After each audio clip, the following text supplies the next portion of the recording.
আজকে আমরা আছি ভারতের সবচেয়ে বড় পোর্টগুলির মধ্যে একটা বিশাখাপত্তনমের ফিশ পোর্ট। তো চলো শুরু থেকে বলি। আমরা আমাদের বিশাখাপত্তনমের রুম থেকে সকাল সকাল বেরিয়ে পড়েছিলাম পোর্টের উদ্দেশ্যে, বিশাখাপত্তনম ফিশিং পোর্ট। এখান থেকে অটো গাড়ি সবকিছু পেয়ে যাবে, তোমরা সেটা বার্গেনিং করে রেটটা ঠিক করে নেবে, তারপরেই বুক করো। তো আমাদের অটো নিয়েছিল 1000 টাকা, মানে 5টা স্পট ঘুরে দেখাবে, 5টা স্পটের জন্য 1000 টাকা চার্জ করেছিল। ফাইনালি কিছুক্ষণ জার্নি করার পর আমরা পৌঁছে গেলাম বিশাখাপত্তনমের সবচেয়ে বড় fishing port. Vizag fish harbour হলো এশিয়ার সবচেয়ে বড় ফিশিং হারবারগুলোর মধ্যে একটা।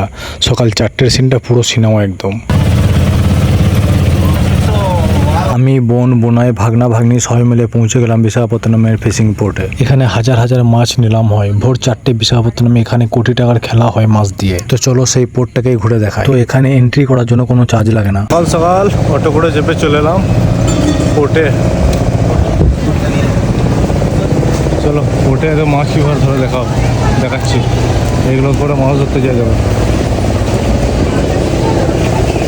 এই জাহাজগুলো করে সব মাছ ধরতে যায়। পোর্ট দীঘার মোহনা যেরকম, বিশাখাপত্তনমের এরকম সে মাছ ধরে নিয়ে আসবে। কত জাহাজ লেগেছে পোর্ট, সব মাছের নৌকা এসে জড়ো হয়ে যায় মাছ খালি করার জন্য।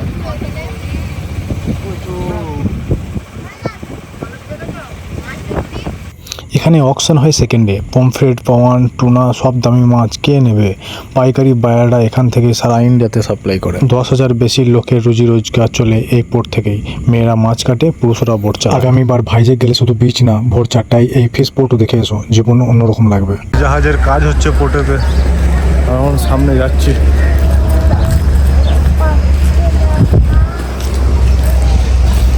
1997 শুরু অন্ধ্রপ্রদেশ গভর্নমেন্ট প্লাস MPEDA বানিয়েছে এশিয়ার লার্জেস্ট ফিশিং হারবার। ডেলি রাত 10টায় বোট সমুদ্রে যায়, ভোর 4টার সময় ফিরে। প্লাস অকশন সকাল 4টাতে ট্রাকে করে হায়দ্রাবাদ, কলকাতা, চেন্নাই সব জায়গায় সাপ্লাই হয়। কত কোটির বিজনেস, কত লোকের জব, এক্সপোর্ট কত হয় USA, চাইনাতে। এটা শুধু পোর্ট না, এটা 10,000 পরিবারের স্বপ্ন।